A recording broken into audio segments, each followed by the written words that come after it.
നമസ്കാരം, മലയാളി വാർത്തയിലേക്ക് സ്വാഗതം. ഒടുവിൽ ബീഹാർ ആരുടെ കയ്യിലിരിക്കും എന്ന കാര്യത്തിൽ ഒരു വ്യക്തത വന്നിരിക്കുകയാണ്.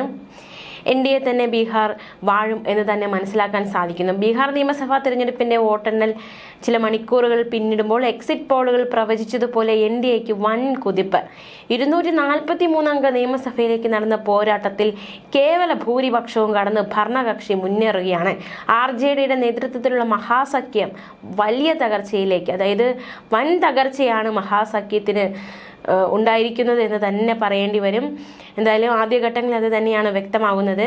പ്രശാന്ത് കിഷോറിന്റെ ജൻ സുരാജ് പാർട്ടിക്ക് തുടക്കത്തിൽ വലിയ രീതിയിലുള്ള സ്വാധീനം ഉണ്ടാക്കാനായില്ല എന്നതും ഏറ്റവും ശ്രദ്ധേയം. എന്തായാലും വോട്ടെണ്ണൽ പുരോഗമിക്കുകയാണ്. തിരഞ്ഞെടുപ്പ് കമ്മീഷന്റെ ഔദ്യോഗിക കണക്കുകൾ പ്രകാരം NDA നിലവിൽ 120ലേറെ സീറ്റുകൾ ലീഡ് ചെയ്യുകയാണ്. മഹാസഖ്യം 50ഓളം സീറ്റുകളിലെ ലീഡ് ചെയ്യുന്നുള്ളൂ.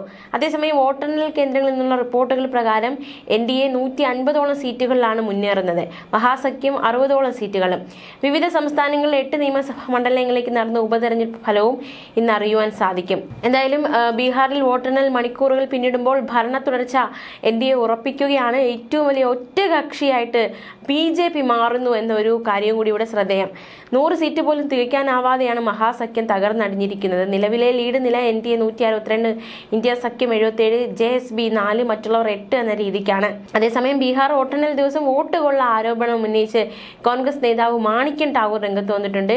ഭൂരിഭാഗവും പ്രതിപക്ഷ വോട്ടർമാരായ 65 ലക്ഷം വോട്ടർമാരെ പട്ടികയിൽ നിന്ന് ഒഴിവാക്കിയാൽ ഫലം എന്താകുമെന്ന് പ്രതീക്ഷിക്കാമെന്ന് വോട്ടുകളുടെ ആരോപണം ഉന്നയിച്ച് മാണിക്യൻ ടാഗോർ പ്രതികരിച്ചു. മത്സരം തുടങ്ങുന്നതിന് മുൻപ് തന്നെ കളിസ്ഥലം പക്ഷം പിടിച്ചാൽ ജനാധിപത്യത്തിന് നിലനിൽക്കാൻ കഴിയില്ല എന്നും മാണിക്യൻ ടാഗോർ പറഞ്ഞു. എക്സിറ്റ് പോളുകളേക്കാൾ മികച്ചതായിരിക്കും NDAയുടെ വിജയമെന്ന് വിജയ്കുമാർ സിൻഹ പ്രതീക്ഷിച്ചതുപോലെയാണ് ഫലങ്ങൾ വരുന്നതെന്നും ലഖിസരായ് സ്ഥാനാർത്ഥിയും ഡെപ്യൂട്ടി CMുമായ വിജയ്കുമാർ സിൻഹ പ്രതികരിച്ചു. എക്സിറ്റ് പോളുകളേക്കാൾ മികച്ചതായിരിക്കും NDAയുടെ വിജയം. നിതീഷ് കുമാറിലും മോദിയിലും ബീഹാറിലെ ജനങ്ങൾ വിശ്വാസം അർപ്പിച്ചു. അപ്പവും പപ്പവും ചിന്തിക്കാതെ ഭ്രാന്തമായ അന്തരീക്ഷം സൃഷ്ടിച്ചുവെന്നും അതുകൊണ്ട് തന്നെ ജനങ്ങൾ അവരുടെ വാക്കുകൾ ഏറ്റെടുത്തില്ല എന്നും വിജയ്കുമാർ സിൻഹയുടെ പ്രതികരണം.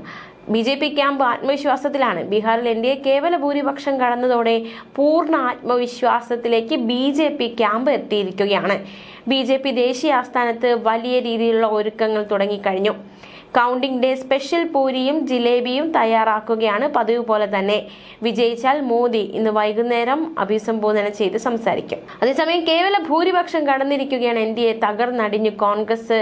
തീർച്ചയായിട്ടും വലിയ രീതിയിലുള്ള തകർച്ച കോൺഗ്രസിന് സംഭവിച്ചിരിക്കുന്നത് തന്നെ പറയേണ്ടി വരും. ബീഹാറിൽ വോട്ടെണ്ണൽ ഇപ്പോൾ മണിക്കൂറുകൾ പിന്നിടുകയാണ്. കേവല ഭൂരിപക്ഷം കൂടി NDA മറികടന്നിരിക്കുന്നു എന്നതാണ് ഏറ്റവും ശ്രദ്ധേയം. പോസ്റ്റൽ ബാലറ്റ് വോട്ടുകൾ എണ്ണിയ ശേഷം മഹാസഖ്യം ചെറിയ രീതിയിൽ ലീഡ് ഉയർത്തി. പക്ഷെ പിന്നീട് അത് വീണ്ടും തകർന്നടിയുന്ന സാഹചര്യമാണ് ഉണ്ടായിരിക്കുന്നത്. എന്തായാലും BJPക്ക് ആത്മവിശ്വാസം വീണ്ടെടുക്കേണ്ട സാഹചര്യത്തിലേക്ക്, അത്തരത്തിലൊരു ഘട്ടത്തിലേക്ക് എത്തിയിരിക്കുകയാണ്. ഒരു ഘട്ടത്തിൽ മഹാസഖ്യം മുന്നേറുമോ എന്ന് വരെ കരുതി. കാരണം മണിക്കൂറുകൾ ഒരു മണിക്കൂർ പിന്നിട്ടപ്പോൾ ബീഹാറിൽ തിരഞ്ഞെടുപ്പ് ഫലം മാറി മറിഞ്ഞിരുന്നു. ഇന്ത്യ സഖ്യവും NDA സഖ്യവും ലീഡ് നിലയിൽ 91 സീറ്റുമായി ഒപ്പത്തിനൊപ്പം എത്തിയിരുന്നു. പക്ഷേ NDA അത് ലീഡ് തിരികെ പിടിക്കുന്ന സാഹചര്യമുണ്ടായി. ഇഞ്ചോടിഞ്ച് പോരാട്ടം തന്നെയാണ്, കടുത്ത വാശിയേറിയ പോരാട്ടം തന്നെയാണ് നടക്കുന്നത്. പോസ്റ്റൽ ബാലറ്റ് എണ്ണി കഴിഞ്ഞപ്പോൾ തന്നെ NDA ലീഡ് ചെയ്തിരുന്നു. പക്ഷേ പിന്നീട് മഹാസഖ്യം ഒരു ഇഞ്ചോടിഞ്ച് വന്നപ്പോഴാണ് ഒരു ചെറിയ ഒരു ആശയക്കുഴപ്പം ഉണ്ടായത്. അതായത് പാളിച്ചകൾ സംഭവിക്കുമെന്ന്. പക്ഷെ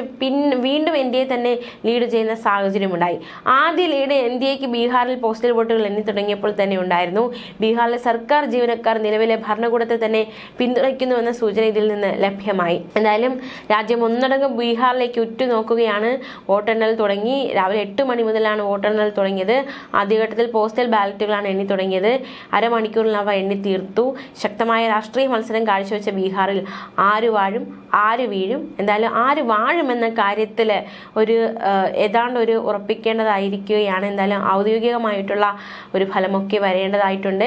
വളരെ ആത്മവിശ്വാസത്തോടെയായിരുന്നു ഇരു മുന്നണികളും. പക്ഷേ ഇപ്പോൾ ഒരു മണിക്കൂറുകൾ പിന്നിടുമ്പോൾ ഇപ്പോൾ ആത്മവിശ്വാസം NDAക്ക് മാത്രമായിരിക്കുന്നു. തകർന്നിരിക്കുന്നു, കോൺഗ്രസ് തകർന്നിരിക്കുന്നു എന്ന് തന്നെ നമുക്ക് പറയേണ്ടി വരും. വിജയം ഉറപ്പെന്ന് തേജസ്വി ബീഹാറിൽ വോട്ടെണ്ണൽ പുരോഗമിക്കുന്നതിനിടെ പ്രതികരിച്ചിരുന്നു. ഇത്തവണ ബീഹാറിൽ മാറ്റമുണ്ടാകുമെന്നും തേജസ്വി യാദവ് പ്രതികരിച്ചിരുന്നു. നിതീഷിനെ കടുവയെന്ന് വിശേഷിപ്പിച്ച് JDU ബാനർ ഉയർത്തിയിരുന്നു. ദളിതരുടെയും പിന്നാക്കക്കാരുടെയും അതിദരിദ്രരുടെയും ന്യൂനപക്ഷങ്ങളുടെയും സംരക്ഷകനായ കടുവ ജീവനോടെ തന്നെ ഉണ്ട് എന്നായിരുന്നു പോസ്റ്ററിൽ. JDU പറ്റ്ന ഓഫീസിലായിരുന്നു ബാനർ ഉയർന്നത്. 2025-2030 വരെ നിതീഷ് തുടരുമെന്നും ബാനറിൽ വ്യക്തമാക്കിയിരുന്നു. അതേസമയം മഹാസഖ്യത്തെ ജനങ്ങൾ പാഠം പഠിപ്പിക്കുമെന്ന് BJPയുടെ പ്രതികരണം. ജനാധിപത്യത്തെ തേജസ്വിയും രാഹുലും ഇനി വെല്ലുവിളിക്കില്ല, പ്രതിപക്ഷ സ്ഥാനത്ത് തുടരുന്നതിനായി ആശംസകൾ നേരുന്നുവെന്ന് BJP നേതാക്കൾ പ്രതികരിച്ചിരുന്നു.